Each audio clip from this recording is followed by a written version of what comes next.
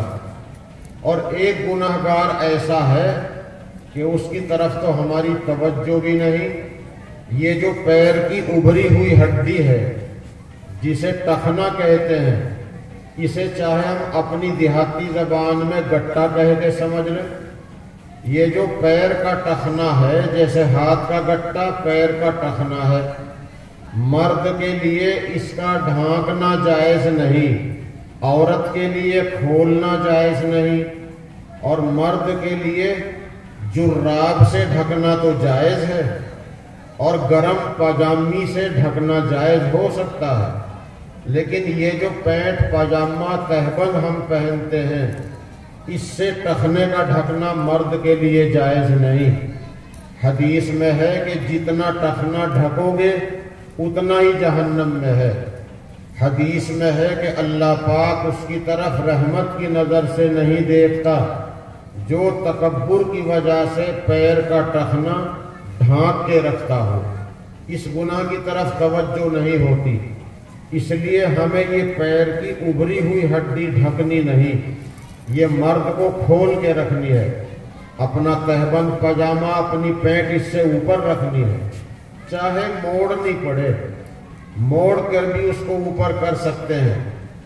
آج کل what's app پر، face بک پر بہت لوگوں کو شوق ہو گیا ہے بیان کرنے کا، اور غیر مستند لوگ بیان کر رہے ہیں۔ کسی نے بیان کر دیا کہ پینٹ کا موڑنا گناہ ہے۔ پینٹ کا موڑنا تو اچھا ہے، اس لیے کہ جب ٹخنا ڈھک رہا ہے تو اس گناہ سے بچنا ضروری ہے۔ ہاں، اس کا مطلب یہ ہے کہ اتنی نیچی پینٹ نہ سلواؤ جو موڑنی پڑے، لیکن جب اتنی نیچی سلی گئی اب اس کا موڑنا بہتر ہے۔ اگر نہیں موڑیں گے تو نماز مکروہ تحریمی ہوگی، ثواب بہت گھٹ جائے گا۔ تو یہ ٹخنے سے نیچے اگر تکبر بڑائی کی وجہ سے اپنا لباس لٹکا رکھا ہے، جبرائیل نے کہا اس کی بھی بخشش نہیں ہوگی جب تک اس کام کو چھوڑ کر توبہ نہ کر لے۔ تو یہ 10 گناہگار گنوائے، ان کی بخشش نہیں ہوگی، انہیں توبہ ہی کرنی پڑے گی۔ اللہ ہم سب کو ان برائیوں سے بچنے کی توفیق عطا فرمائے۔ بات کیونکہ لمبی کرنے کا موقع نہیں ہے، آپ حضرات کو آرام بھی کرنا ہے۔ سود کے متعلق تھوڑی سی بات عرض کر دوں کہ یہ جو سود کا معاملہ ہے بڑا خطرناک ہے، جیسے نشے کا معاملہ خطرناک ہے۔ نشہ کرنے والا مرتے ٹائم کلمے سے محروم ہو جاتا ہے، اس لیے نشے کو قریب نہ آنے دو۔ اور یہ جو سود ہے، یہ سود اتنی خطرناک چیز ہے کہ 1 روپے کا چھٹا حصہ اگر سود کا اپنے کام میں لگا دے تو اپنی ماں کے ساتھ منہ کالا کرنے سے بھی زیادہ بڑا پاپ لکھا ہے حدیث میں، اس لیے اس کو کبھی اپنے کام میں نہیں لگانا۔ اور یہ جو یوجنائیں آ رہی ہیں آئے دن، ہر مہینے ہر سال کوئی نئی یوجنا آ رہی ہے، یہ جو ہمیں بینکوں میں پھنسایا جا رہا ہے کہ آپ کی گنے کی پرچی کا پیسہ بھی بینک میں، آپ کو کھاد بھی بینک سے اٹھانا ہے، آپ کو سلنڈر بھی بینک سے لینا ہے، یہ اس طرح کی یوجنائیں آ رہی ہیں۔ کہیں ایسا نہ ہو کہ ان یوجناؤں میں پھنس کر ہم سود میں مبتلا ہو جائیں، اس لیے سود سے بچنا ہے۔ اگر سرکاری بینک میں یا کسی بھی بینک میں پیسہ جمع کرنا ہے تو ایف ڈی کرنا جائز نہیں، جس میں ڈبل ملتا ہے، وہ حرام ہے۔ زندگی کا بیمہ نہیں کرانا، اگر کسی نے بیمہ کیا ہے تو جتنا ہم نے جمع کیا اتنا پیسہ ہمارا ہے، جو فالتو ملے گا وہ بیاج اور سود ہے۔ اگر خدا نہ کرے ہم میں سے کسی نے جیون بیمہ کرا لیا اور خدا نہ خواستہ موت آ گئی تو ہم تو چلے گئے قبر میں، ہماری اولاد پیسہ نکالے گی، مزے اڑائے گی اور پٹائی اس کی ہوگی قبر میں جو جیون بیمہ کرا کے گیا تھا۔ اس لیے اس جیون بیمے سے بھی بچنا ہے۔ اگر کوئی سرکاری ملازم ہے، اس کے لیے کوئی پریشانی بیمے کے تعلق سے آئے، وہ کسی صحیح عالم سے معلوم کر لے۔ اسی طرح یہ جو کار کا، ٹریکٹر کا، گاڑیوں کا بیمہ ہے، وہ قانون کی مجبوری ہے۔ سرکار کے اس قانون کا پالن کرتے ہوئے ہمیں اپنی گاڑیوں کا انشورنس کرانا چاہیے، وہ ضروری ہے۔ اس کے بغیر ہم روڈ پر اپنے واہن کو لے جانے کے مجاز اور حقدار نہیں ہوتے۔ تو بینک میں اگر پیسہ جمع کرنا ہے تو نیت صرف یہ ہو کہ ہم حفاظت کے لیے جمع کر رہے ہیں، حفاظت کے لیے پیسہ جمع کیا، وہاں آپ کے پیسے پر سود بن گیا، اب وہ سود وہاں چھوڑنا جائز نہیں، اس سود کو وہاں سے نکالو، یا نکالے بغیر اپنی جیب سے نکالو اور یہ کہو یا اللہ وہ جو میرے بینک میں میرے پیسے پر سود بنا ہے سرکار دے رہی ہے، میں اس کی جگہ اپنی جیب سے اپنے گھر سے نکال کر اس کی جگہ پر یہ پیسہ مصرف پہ خرچ کر رہا ہوں۔ مصرف کیا ہے؟ یا تو سرکاری سود میں دے دو۔ ایک بینک سے میں نے قرضہ لیا، اس کا سود میرے ذمہ ہے۔ ایک بینک میں میں نے پیسہ جمع کیا تھا، وہاں سے مجھے سود ملا، تو سرکار سے لیا ہوا سود سرکار کے سود میں دے دو، چاہے اپنے ذمہ ہو چاہے دوسرے کے ذمہ ہو، تو سرکاری سود میں دیا جا سکتا ہے۔ نمبر 2، انکم ٹیکس کسی پہ ہو اس میں دے دو، سیل ٹیکس کسی پہ آتا ہو اس میں دے دو، جی ایس ٹی کسی پہ لگتا ہے اس میں دے دو، آپ کا جو بجلی کا بل ہے، ٹویل کا بل ہے، باقی ہے، اگر اس پر پلنٹی لگ گئی اصل بل میں نہیں، اگر اصل بل آپ نے ٹائم پہ جمع نہ کیا، یا تو دفتر والوں کی غلطی ہے یا ہم نے دیر کر دی تو پلنٹی لگ گئی، وہ جو پلنٹی ہے وہ بیاج ہے، تو وہ بیاج کی رقم بیاج میں دے دو، پلنٹی میں دے دو۔ اور اگر ایسا مصرف نہیں تو سود کا پیسہ کسی غریب کو دو اور یہ نیت کرو اے اللہ اس کے وبال سے مجھے بچانا، اس کے وبال سے بچنے کی نیت کر کے دے دو، اور بتانا بھی ضروری نہیں۔ یہ ہے سود کا مصرف، لیکن اپنے کام میں ہرگز نہ لگے۔ اللہ تعالی ہم سب کو ان برائیوں سے بچنے کی توفیق عطا فرمائے۔